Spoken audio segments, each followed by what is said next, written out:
Blood pressure के बारे में जनरली हम लोग कुछ ना कुछ अवेयरनेस रखते हैं। कई बार वो एडिक्वेट भी हो जाती है, कई बार वो इनएडिक्वेट रह जाती है। आज हम बात करेंगे what exactly is blood pressure, एक लेमैन की लैंग्वेज में। तो जो ब्लड पंप करने का काम है वो हार्ट का काम है, और ये ब्लड पंप किसके थ्रू होता है? ये आर्टरीज के थ्रू होता है।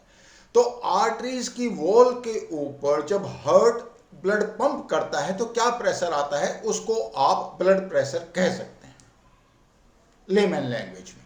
अब आप देखिए, आर्टरी हार्ड भी हो सकती है, सॉफ्ट भी हो सकती है। अगर आप पानी पंप करते हैं तो एक पीवीसी का पाइप है और एक स्टील का पाइप है। तो आपको प्रेशर कहां पे ज्यादा लगाना पड़ेगा? जब स्टील का पाइप होगा। यानी कि आर्टरी अगर हार्ड हो जाएगी तो जो ब्लड प्रेशर है या आर्टरी के अंदर जिस फोर्स से हार्ट को ब्लड को पंप करना पड़ रहा है वो बढ़ जाएगा। As simple as that. और जो आर्टरी स्मूथ है, प्लायबल है, इलास्टिक है, जैसे किसी भी यंग आदमी या औरत के अंदर होती हैं, तो ऑब्वियसली वहां पे इतना प्रेशर उसको नहीं लगाना पड़ेगा हार्ट को। तो वहां पे वो ब्लड प्रेशर नॉर्मल रेंज में रह जाएगा। अब जो जैसे जैसे हमारी एजिंग होती रहती है, हमारी जो आर्टरी हैं वो हार्ड होती रहती हैं। ये part of the ageing process है।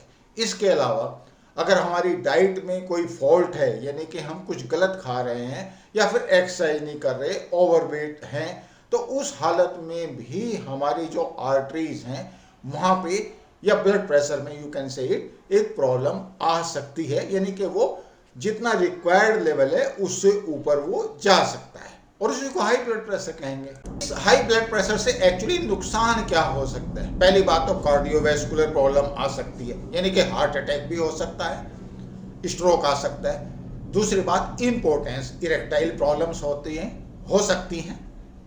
और तीसरा जो इंपॉर्टेंट फैक्टर है, ये आपकी किडनी के लिए प्रॉब्लम क्रिएट कर सकता है over a period of time अगर हाई ब्लड प्रेशर रहता है तो।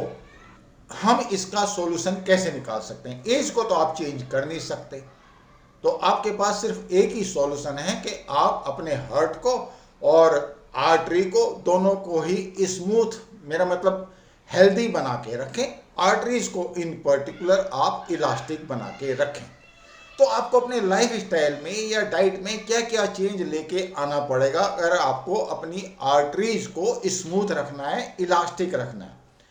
जो सबसे बड़ा जो चेंज है वो एक्चुअली तो स्मोकिंग और ड्रिंकिंग की वजह से आता है आर्टरीज में। अब स्मोकिंग की वजह से आर्टरीज हार्ड हो जाती हैं। जैसे ही वो हार्ड होंगी, ऑब्वियसली हार्ट को थोड़ी फोर्स लगानी पड़ेगी पंप करने के लिए, तो ब्लड प्रेशर हाई हो जाएगा। And same thing happens with drinking. तो दो चीजें तो आपको एंश्योर ही करनी पड़ेंगी कि इन दो चीजों पे आपको लगाम लगानी पड़ेगी कि विद इन लिमिट ही आप इसको कर सकते हैं।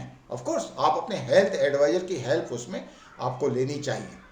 अब अगर खाने पीने की चेंज की बात करें तो सबसे बड़ा फैक्टर आता है सोडियम क्लोराइड का। जब भी आप डॉक्टर के पास जाएंगे, आपने कहा कि मेरा तो ब्लड प्रेशर मुझे लग रहा है कि हाई है थोड़ा सा, तो आपको वो मॉनिटर करेगा और बताएगा कि हाँ यस आपका हाई है। तो पहला चेंज कहाँ पे आता है? पहला चेंज आता है, बोलता है कि आप सोल्ट का कंजम्पशन ज़्यादा तो नहीं करते।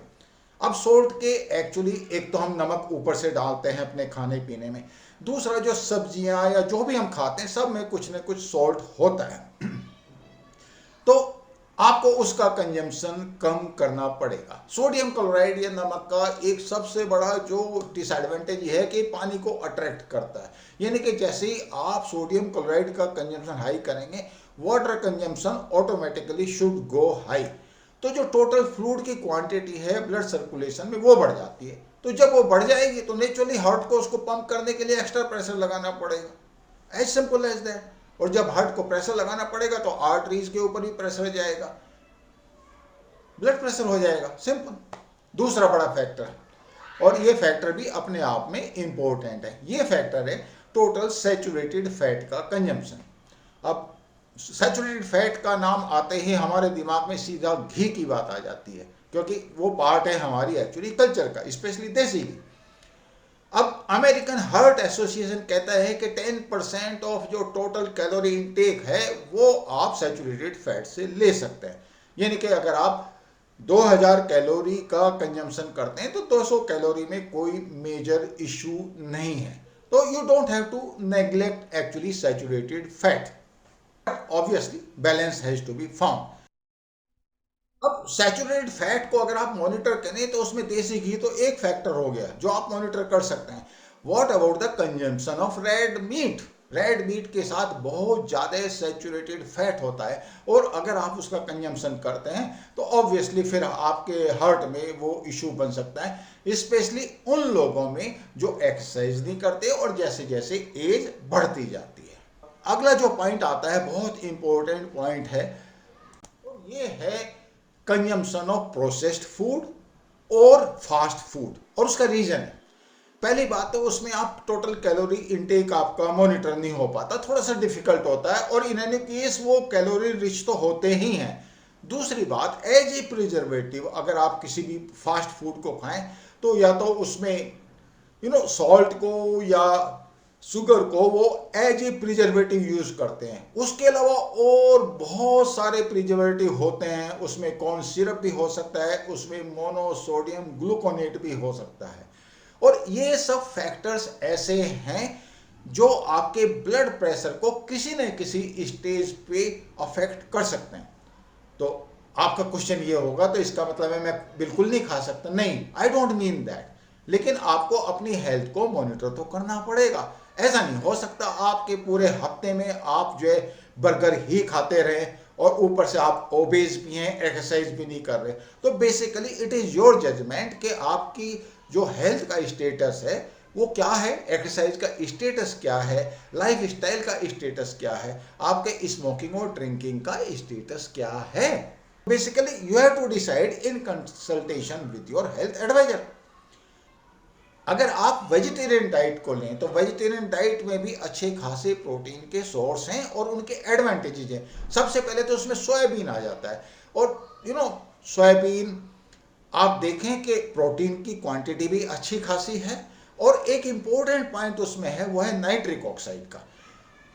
सोयाबीन का कंजम्पशन जब आप करते हैं तो वो नाइट्रिक ऑक्साइड का लेवल को बढ़ा देता है, और नाइट्रिक ऑक्साइड क्या करता है, ये वासोडायलेशन करता है, और जो आपकी ब्लड वेसल्स हैं, आर्टरीज के अंदर जो एंडोथेलियम की लेयर है, इसको प्रोटेक्ट करता है।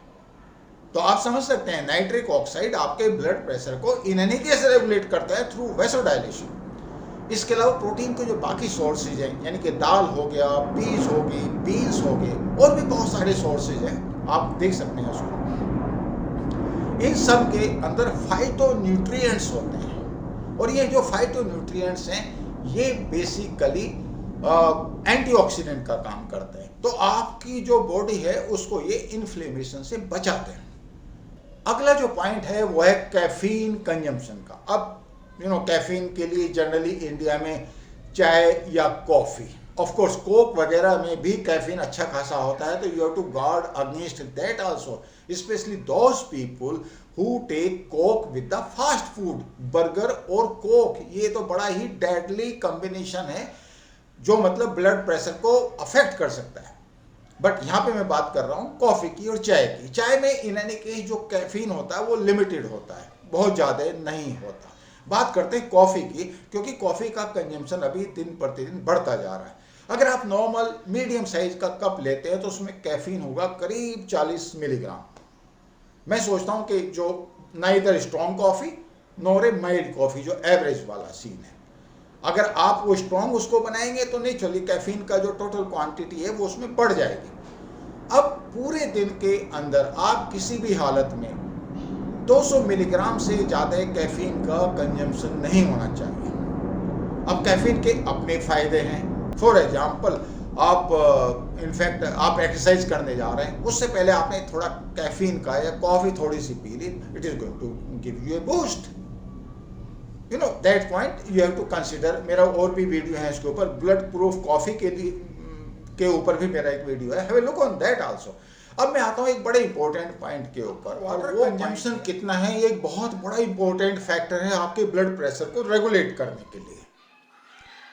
और जैसे जैसे एज बढ़ती जाती है जनरली लोगों को पता नहीं चलता कि उनको प्यास लगी है या फिर उनको वाटर कंजम्पशन के प्रति सेंसिटिव होना चाहिए। एक किसी भी अडल्ट मेल या फीमेल को कम से कम 8 से 10 गिलास पानी डेली कंज्यूम करना चाहिए। अब इसका मतलब ये है कि अगर आप ज़्यादा भी अगर उसको पी लेते हैं तो you are erring on the positive side, मतलब उसमें आपको कोई नुकसान नहीं होने वाला है। लेकिन अगर आप कम पिएंगे तो आपका ब्लड प्रेशर डेफिनेटली अफेक्ट होगा। Let us be very very clear about it, specially रात के टाइम पे। दूसरा सबसे बड़ा फैक्टर जो पानी का एडवांटेज है, पानी का आफ्टरऑल मेन रोल क्या है। अब बॉडी के अंदर जितने केमिकल या बायोकेमिकल प्रोसेसेस चलते रहते हैं, पानी तो एक उसका इंपॉर्टेंट पार्ट रहता ही है। बट साइमल्टेनियसली अगर आपकी बॉडी के अंदर सोडियम का जो टोटल कंसंट्रेशन है या सोडियम जितना भी आपकी बॉडी के अंदर है, मैं सिंपल लैंग्वेज में अगर बात करूं तो उसका जो एलिमिनेशन होगा वो पानी के थ्रू ही होता है। तो अगर हम कम पानी पिएंगे तो एलिमिनेशन कम होगा, सोडियम का कम होगा। तो आप देखिए सोडियम करता क्या है, सोडियम नेचुरली आपके ब्लड प्रेशर को हाई करेगा। तो आपको पानी का कंजम्पशन डेलिबरेटली अपना मॉनिटर करना पड़ेगा। पॉइंट है कि रेस्ट एंड रिलैक्सेशन का क्या रोल है आपके ब्लड प्रेशर को रेगुलराइज करने में, और पॉइंट ये है कि ये बहुत ही ज़्यादा इंपॉर्टेंट रोल है।